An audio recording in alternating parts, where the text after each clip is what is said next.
How you guys doing?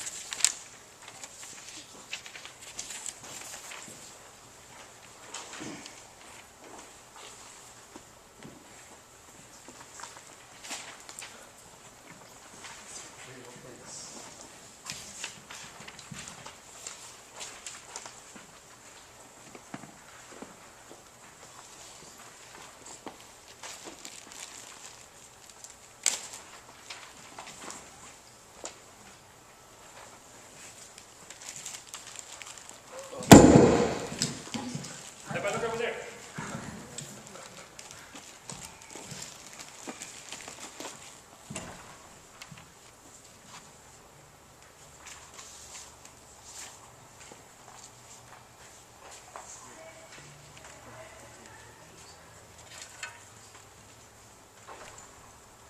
And today being Mother's Day and all, I should have done something Mother's Day, shouldn't I?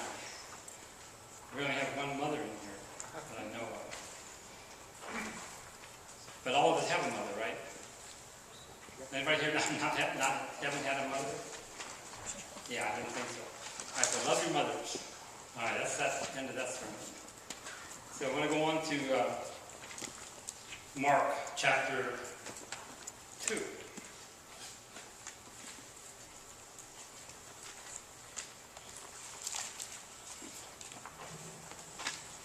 I put the verses up here now, so it'd be easier for all of us to see and be on the same page. You can look in your own Bible, but I got confused. I had it on my cell phone, I had it up there, I had it in my push button. I couldn't keep track of where I was supposed to look. So I put everything up on here. So, do y'all know who this is? Does anybody know who this is? That's a couple of us in here. Seriously, I don't want to presuppose that anybody knows something and they don't. Does anybody close your eyes. Now, who knows who this is? We're not embarrassed. All right, some people know who it is. Okay, very good. This is Mark Zuckerberg. Right, Mark Zuckerberg. Now the question is, who's Mark Zuckerberg? Right?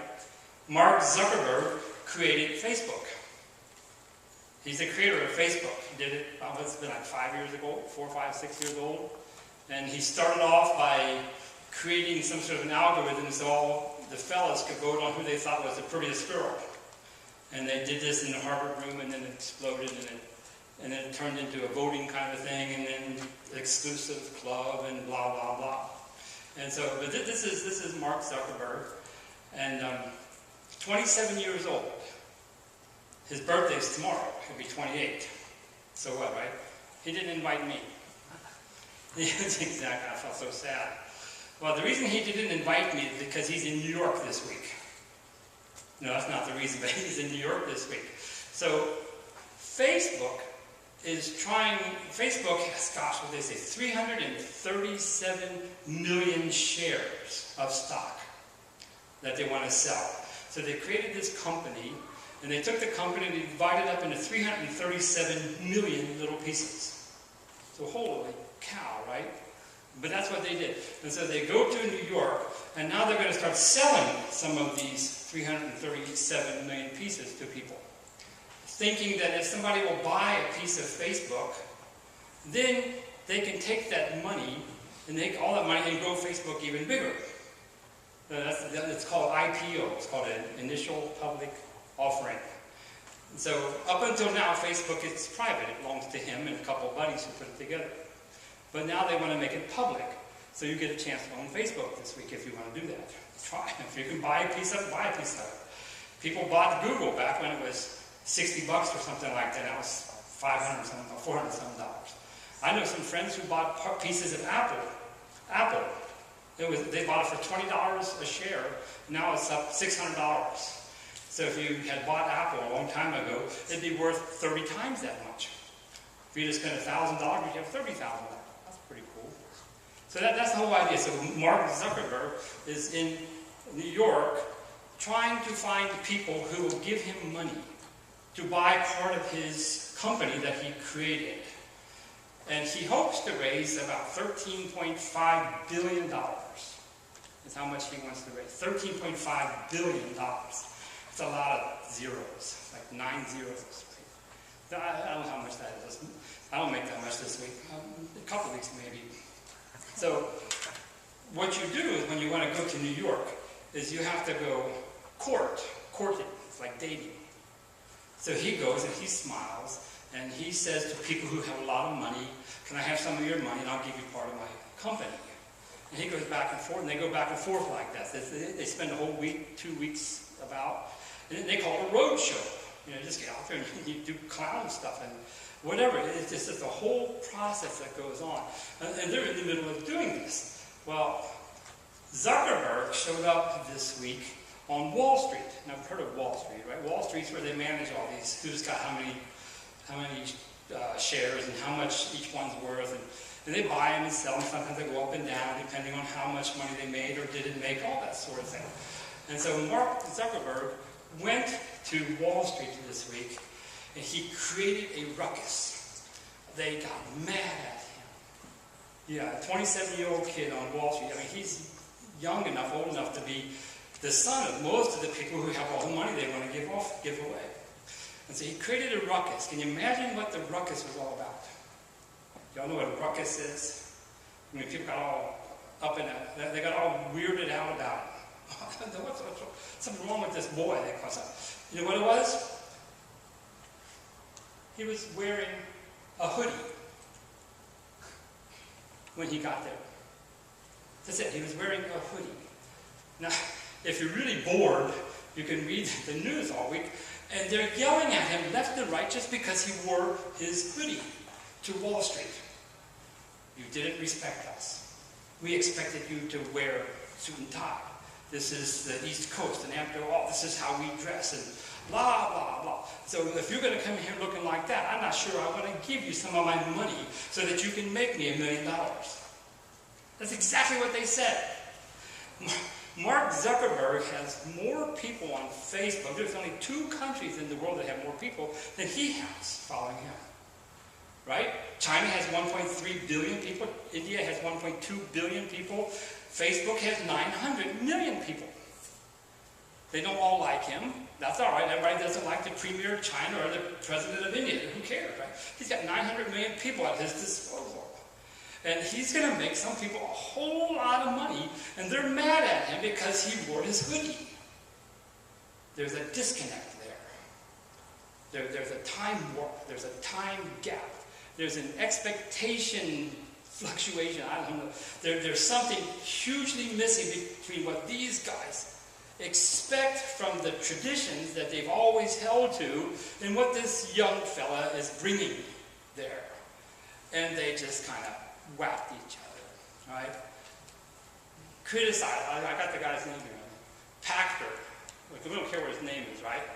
So he's criticized by the attendees for showing up to speak to some of the country's most influential and buttoned down, that means suit and tie dudes, buttoned down investors in jeans and a so-called hoodie sweatshirt. His hoodie sweatshirt is at Harvard because he went to Harvard but he quit, right? Pachter, he doesn't care very much. He's going to be him and he's going to do what he's always done. I think that's a mark of immaturity. Of course, he has $13 billion, and this guy only has $13 million. And who's calling who what? But it was a big fight. There was a huge disconnect between what is expected by this person, not by the quality of his product, not by anything he might say, just by his appearance, just by the way he carries himself, just by walking in there. You don't look like what I You don't look like what I expect you to look like. I don't like you. There's something wrong with you. You don't respect me just because. You see what's going on. And they've been arguing about this all week, as if they didn't have anything else to do. This guy, on the other hand, Zuckerberg could be getting the respect of other potential investors by not pandering. What's pandering? Pandering means sucking up. He didn't suck up. So there might be these people who like him for being what he is, while there's these people who hate him for not being what they want. Can't win. Can you? What are you going to do? You do this, you're cooked. You do that, you're cooked. You can't win. So is he going to? Well, what do you do? Well, it's just It's just a fun thing to watch. Well, Zuckerberg, it's the same Zuckerberg dude here, went to see Obama, and he wore a suit and tie. So every now and then he sucks up. We don't think that's not cool. What's wrong with you, dude? No, anyway. So that's what he saw Obama. This all has to do with something I think that Jesus is going through. You see, one of the biggest problems we have in the church is the church. The church is made up of people like me. I am so imperfect. And, if people were to judge whether the church was a good place or a bad place by how I lived my life, by how smart I was or how smart I wasn't, by how well I dressed or didn't, or how well I carried myself or couldn't, how well I studied or didn't, if the people were to judge the church only by me, fail. But we don't have to do that because we have Jesus. Jesus is the standard. If when all else fails, what about Jesus, this man of history? What are we going to do with how he lived his life? So we remember last week Jesus was munching out. He was having dinner with Levi, right? And the sinners and the prostitutes and all these guys, the tax collectors and the prostitutes. Who comes in with the Pharisees? Pharisees come, can't do that.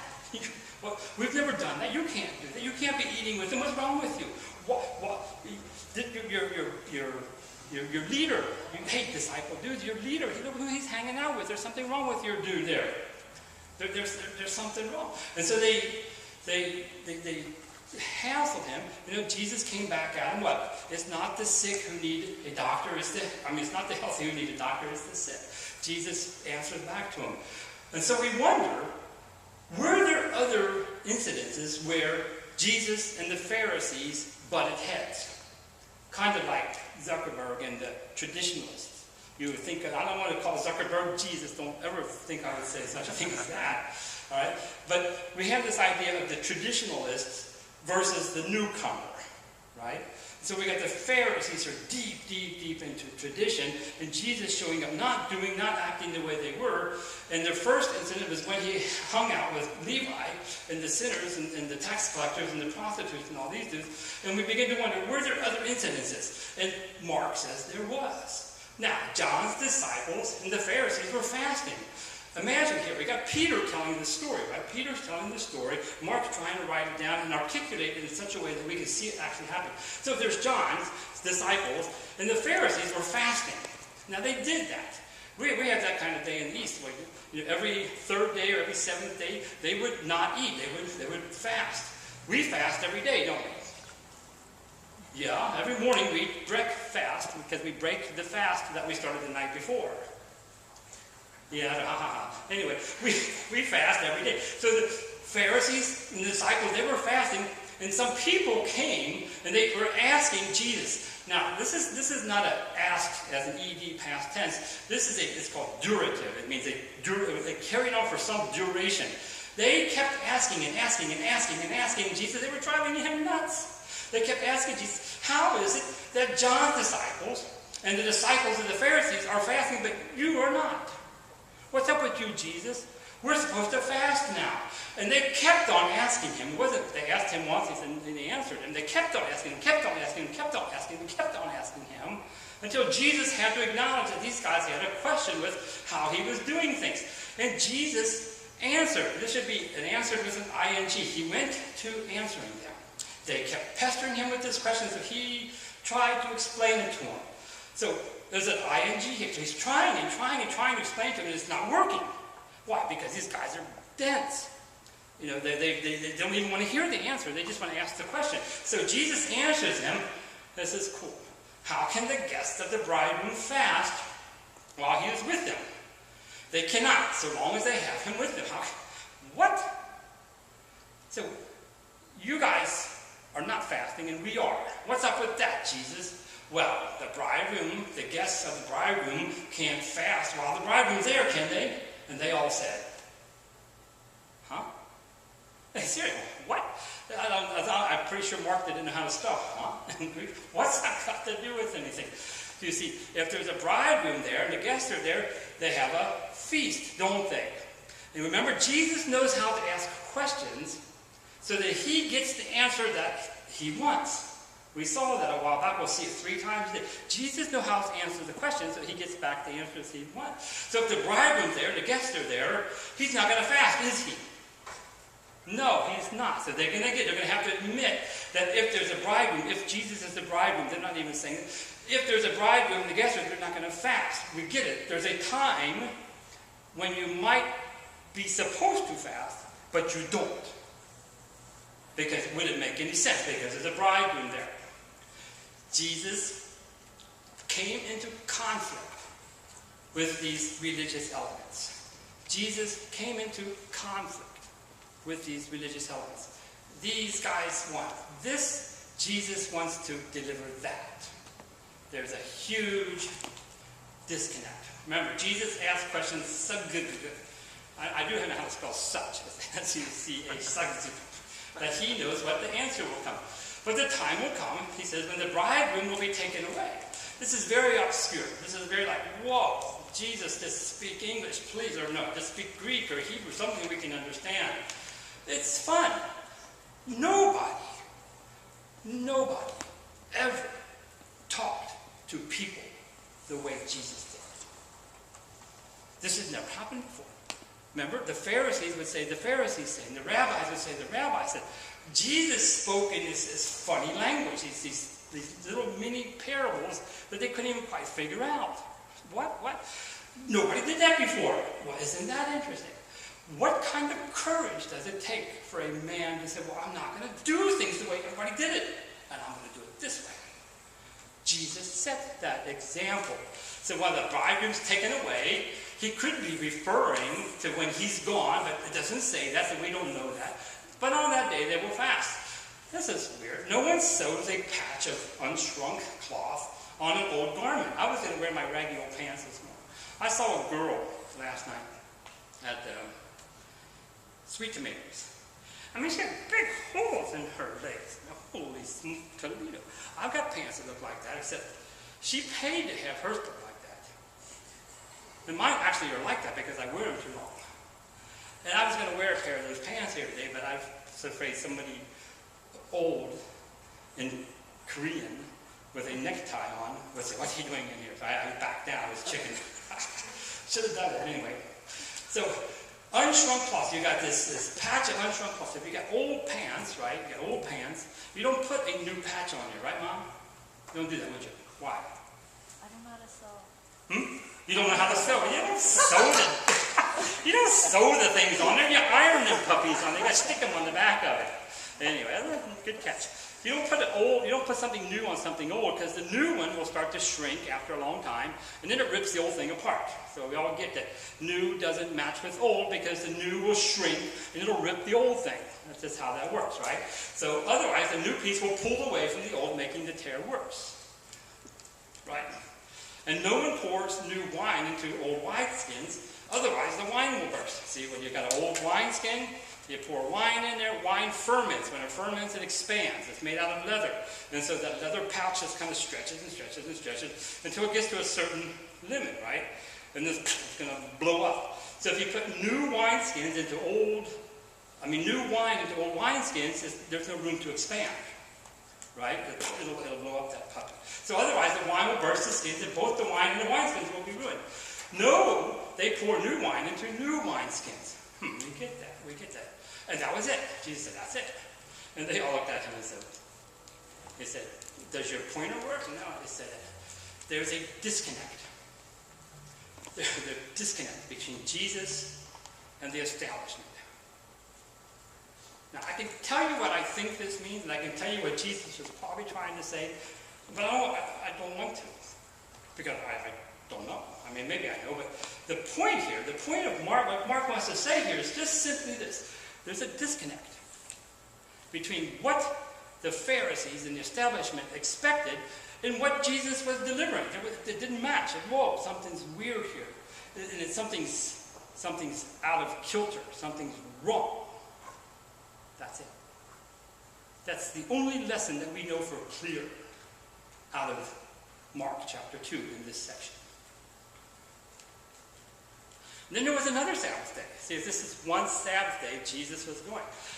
What Mark really wanted. And then now, picture this. There's another Sabbath. All right, another Sabbath, and Jesus and his buddies were out going through the grain field. So you got to visualize. Mark wants to use the word visualize, but that's not. But that's the Greek implies. Picture this. There's another Sabbath day, and there's Jesus walking through the grain fields, and his disciples are walking along with him, and they're out there hanging out in the grain field, and they began to pick some heads of grain.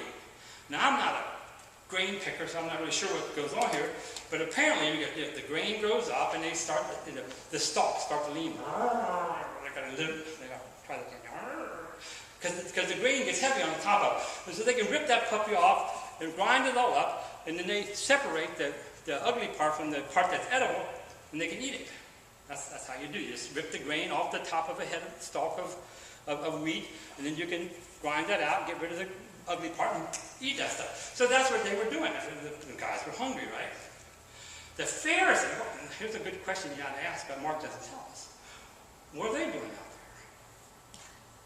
But they're out there. The Pharisees. So, was there other times that Jesus ran in conflict with these guys? Well, yes, there was. So the Pharisees, again, this is not a past tense, but the Pharisees were saying to him again and again, look. Why are they doing what is unlawful on the Sabbath? What's up with that? Well, what's unlawful about that? Well, you're not allowed to cook on the Sabbath. Well, the best I could tell, nobody was carrying a microwave with them at the time, and nobody had a frying pan or pot. They were just walking out in the fields, and they were grinding these things up and eating them. But you're not allowed to do that kind of stuff. The Pharisees had rules. They had rules. And they're not obeying our rules, he said. They said, no. The Pharisees kept on asking him. So you got to picture Jesus out there in the field, just walking through. These guys are hungry. They haven't crashed for a while. And Peter's house is in Capernaum. And so we got to put something in our bellies. And there's these knuckleheaded Pharisees over there. And they just keep asking away at him. They just keep riddling him with questions. That's what's going on here. He answered. And here again, this is he answered them again and again and again, is what it says. He says, have you never read, again, this is cool, because Jesus asked a question so that he knows what answers when they come. Have you never read what David did when he and his companions were hungry and in need? There was a time when David was hungry and he was running away from Solomon because Saul was trying to kill him.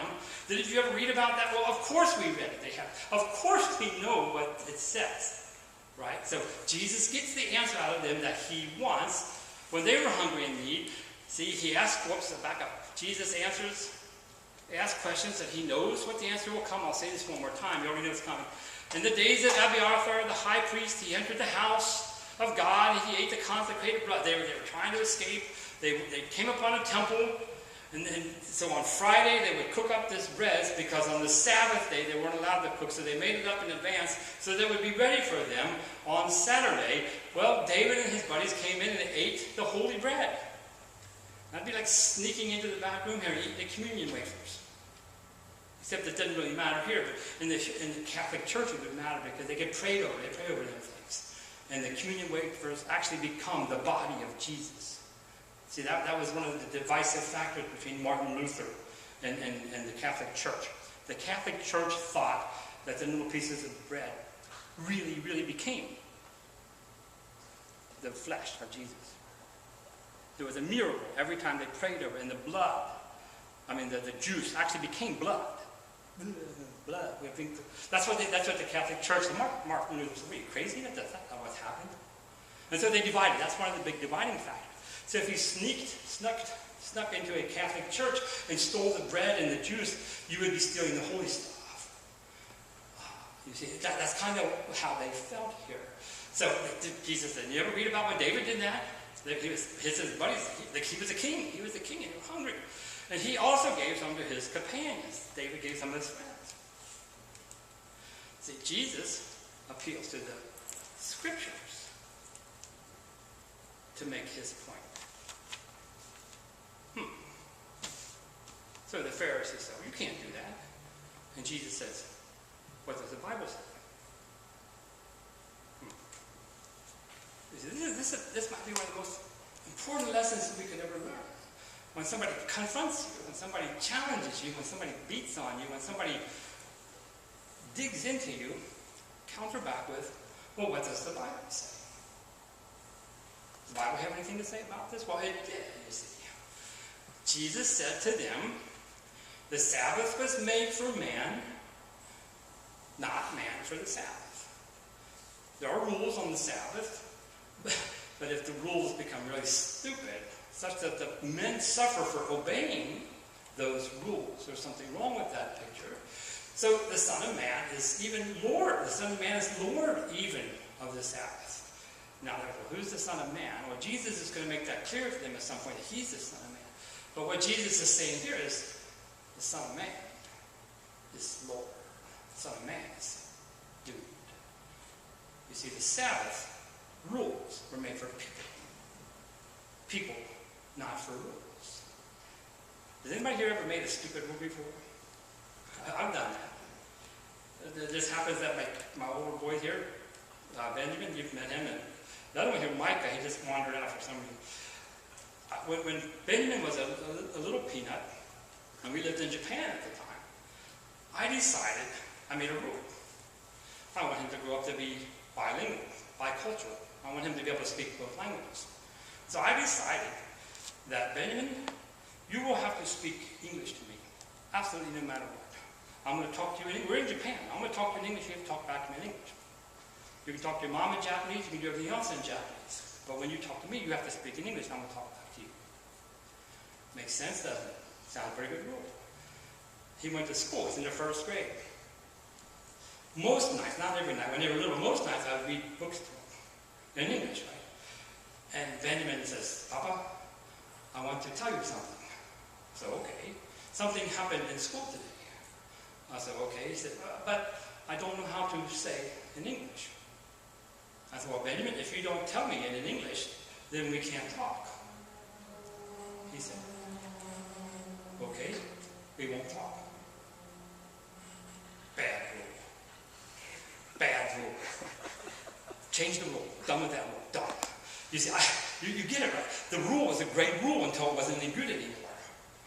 I was not about to let him grow up not communicating with me because of some language barrier. You change the rule. Sometimes the rule doesn't make sense anymore. So he's talked to me in Japanese, I talk back to him in English. Kind of dumb conversations, but it worked for us, didn't it, George? It worked. You see, there is something bigger than rules, is what Jesus is trying to say here. You see, the Sabbath was made for men, not man for the other way around. God came up with these rules for us. It is us that God cares about, not the rules. Jesus claims authority. Isn't that cool? Isn't that cool? Yeah. Okay, this is what it's going to be. And then there was another time. This is fun. Then there was another time. Well, how many of them are there? Well, we got 3 on paper. Confrontation 1, 2. Then there was another time. Jesus went into the synagogue. Jesus was in a synagogue like he usually is what the verse says. Jesus was in a synagogue again like he usually is.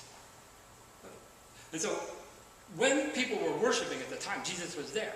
Now there's a lesson to be learned there, right? If we're going to gather for worship, we're going to be there, aren't we? Hebrews says, let's not forsake the assembly. Let's get together when Christians get together to worship. When they got together in the synagogue to do the worship thing, Jesus was there. Here's another time when that happened. Jesus went into the synagogue, and there was a man with a shriveled hand. I don't know which that one was the left hand, right? Actually, I'm trying to remember. His left hand was shriveled. It was his left hand. How do I know that? Luke told me. If you read the book of Luke, Luke talks about this very thing. And Luke points out that it was his left hand that was shriveled. Now, why would Luke do that? Because he's a doctor. And doctors notices those things, not the right, the left. Anyway, this guy's got this hand all shriveled up. And there's different kinds of shriveling. There's shriveling when it was born that way, and there was shriveling because it just kind of got mangled and got all creeped out. So his hand's all messed up, and it wasn't born that way, but it was still messed up. Jesus was there, where he usually was on this day of worship. And then there were some of these guys, again, looking. There they were again, looking. They got the ing part right. They were looking for a reason to accuse him. There are two Greek prefaces. One is peri, where they were surrounding him, and the other one was kata, which means they had this animosity, they had this anger, they had this attack spirit. So they surrounded him with this attack spirit, and they began to spy on him, right? Because they wanted to accuse him. They sent out their spies. So Jesus is in the synagogue, just doing the church thing or the synagogue thing. He just, okay, let's worship God today. Next thing you know, the spies all show up. There they are. I had this happen. I told you when the Russians came to my Greek, the Russians came to my English class. They were spying on me. They were spying. See if we can't find something he's going to do wrong. And they watched him. They were watching Society closely to see if he would heal on the Sabbath. Holy cow! This guy going to do something good? Is he going to make somebody better on the Sabbath day? Come on, man. The Pharisees were spying. The Pharisees were, come on. If this wasn't being taped, I'd yell or something. It doesn't work. Come on. Right. The Pharisees were spying on him. Right? Jesus says to the man with his shriveled hand, stand up. Up, dude. Stand up. Right there. I want you to stand up here in front of God and everybody. Stand up in front of everyone. He calls him out to stand up. This is going to be cool. Pharisees, all surrounded. Synagogue worship, doing the worship thing. Jesus doing the teachings, rolling out the scrolls, telling them what the Bible says, and explaining the stories. And this guy with the shriveled hand, all right, stand up. Missy, stand up. Listen, stand up. No, I'm kidding. But you guys, it almost worked. But I need to show arm first. No, I'm kidding. No, that's good. That's not shriveled. That's like, anyway. So he makes him stand up right there. You can feel the tension happening. You see, these guys were, that's right, not your mouth, your arms. So these guys were spies. They were sneaky. And Jesus was open. We like that. They were sneaky. Jesus brings it out into the open. Oh, we're in trouble now. Then Jesus asked them, it's got the question again. Which is lawful on the Sabbath? To do good or to do evil? To save life or to kill? He gets asking, well, we know what the answer is going to be, right? That Jesus knows how they're going to have to answer. But this time, they remain silent.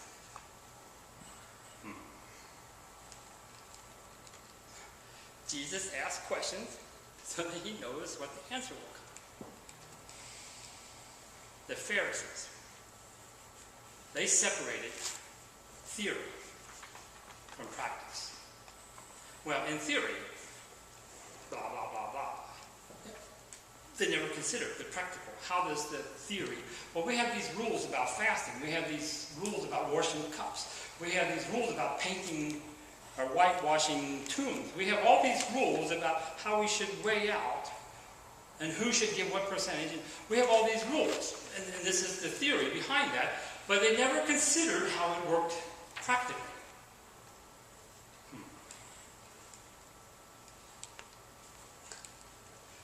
The Pharisees separated religious duty and benevolence.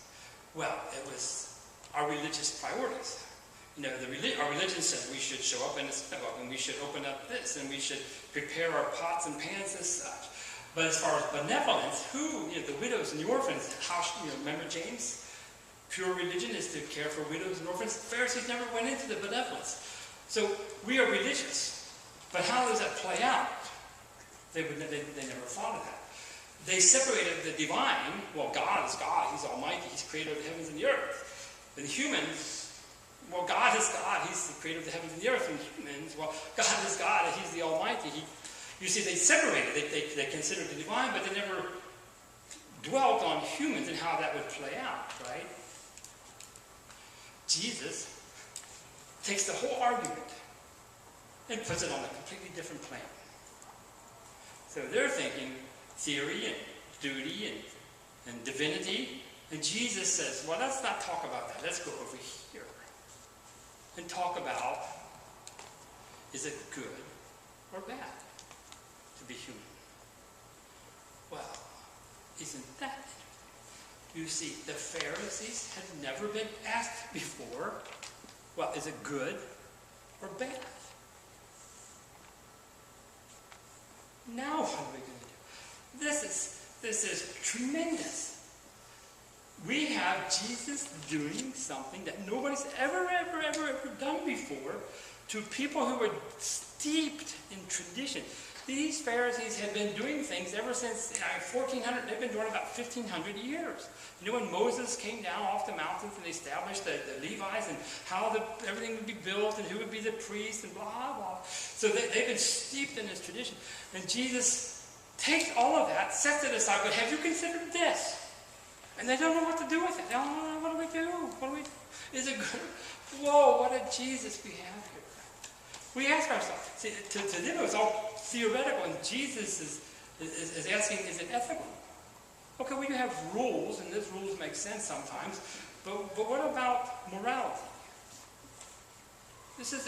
Jesus sets a tremendous example of not being conformed to the world. Remember Romans, let us not be conformed to the world, but let the renewing of our minds.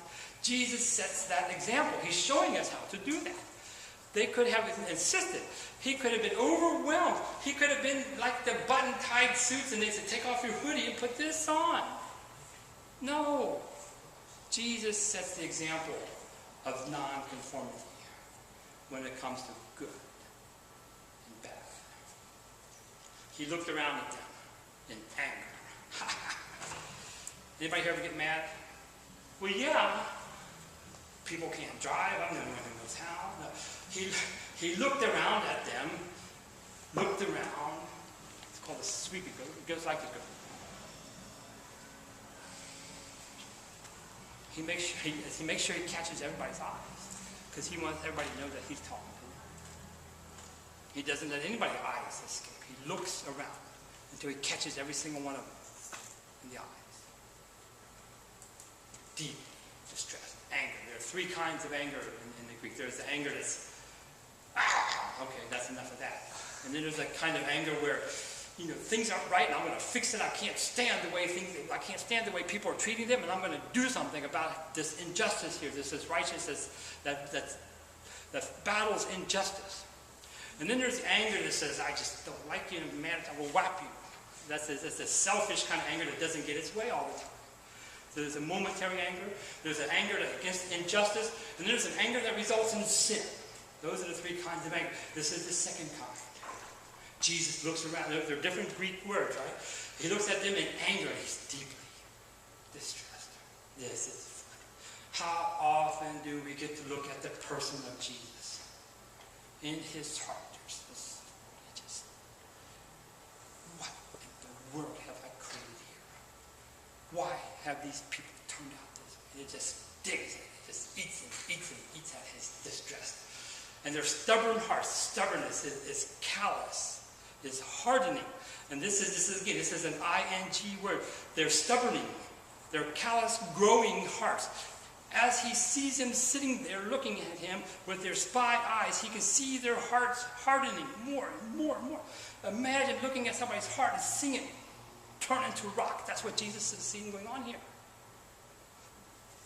He says to the man, stretch out your hand.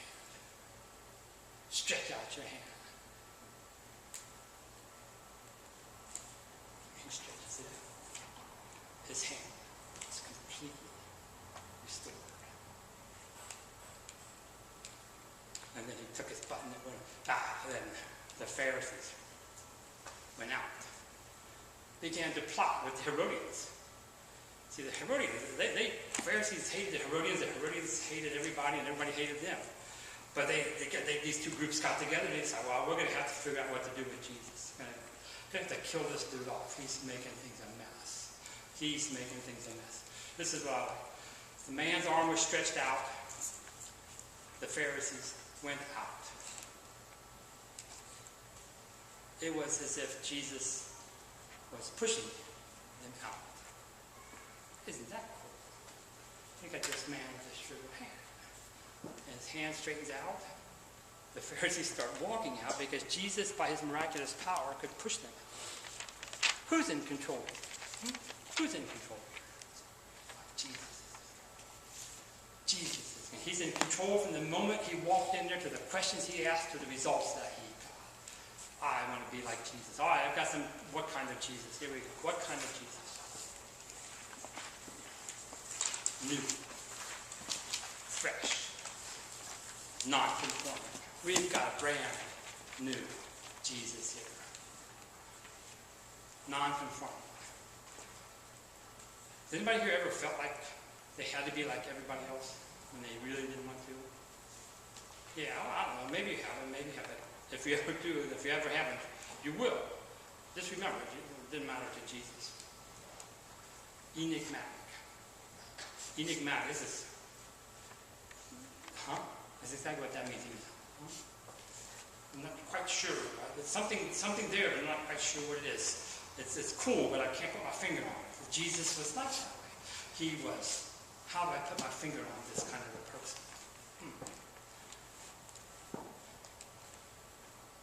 Child.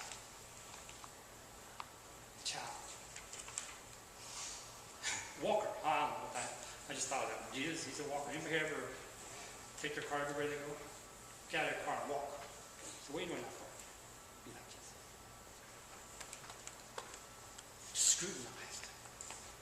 Scrutinized. That means people try to pick fault with him. People were picking on him. They picked on him with their eyes. That's what scrutinized. They picked on him with their eyes. I mean, he was under the microscope. They were just watching him all the time, trying to figure out what he's going to do wrong and try to accuse him, try to blame him, right? Responsive. Jesus was responsive. They say this, he came back. Never see Jesus cower and do it. Bill. The man knew the book. What he wrote.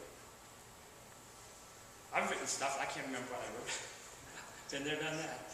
Jesus wrote the book and he remembers what he wrote. Authoritative. Son of Man is lower. And people don't like people who are authoritative. Especially here in the valley. You come down with this is right, this is wrong. You're a bigot. You're biased. You're whatever. No, Jesus, this is the way it is. Next topic. He was Lord. Now, I can't be Lord, but I can introduce the Lord to people. He was regular. He was consistent. He was dependable. You knew where Jesus was when he was supposed to be there. I said, that's interesting. He was a nonconformist, but you could depend on him. Is that a contradiction? No, I don't think so. Jesus was completely reliable. But that doesn't mean he was conforming to everybody else's tradition, right? He was visible. There he is.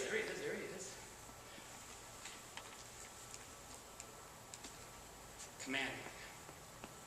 Jesus commanded. Jesus was in control. Stand up. Jesus controlled. The guys in somebody else's synagogue, he took over the place. Questioning. Great questions. He knew what was the answers were from. He got angry, but he never sinned. Remember? Be angry, but don't sin. The wrath of God against the world, that's what Jesus distressed. We have to ask ourselves, how do we feel in our hearts when we see the injustices in the world? If we don't feel anything, there's something missing. Power.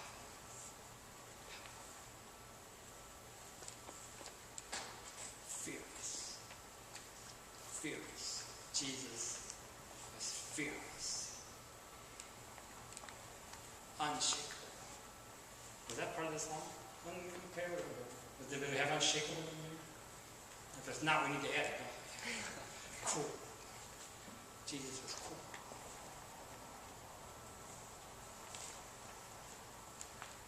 Jesus was Lord.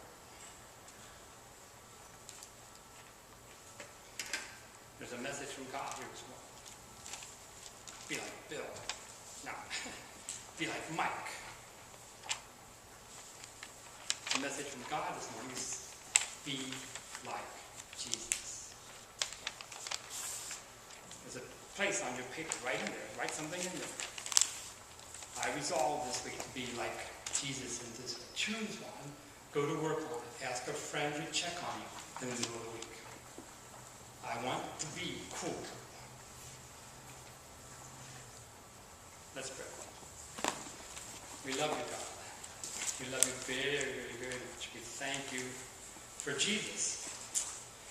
How he lived his life, how he demonstrated his character, how he practiced what he preached, how he bridged the gap between theory and practical, and how he brought down the divine to human terms. Lord, there's a gap. There was a gap, but there is no more. He bridged that gap. Lord, we love him so much. We want to be like him. We resolve to be like him. We are determined to be like him. We thank you for his spirit that gives us the strength and the will to be like him. Thank you so much for Jesus. It's his name I pray. Amen.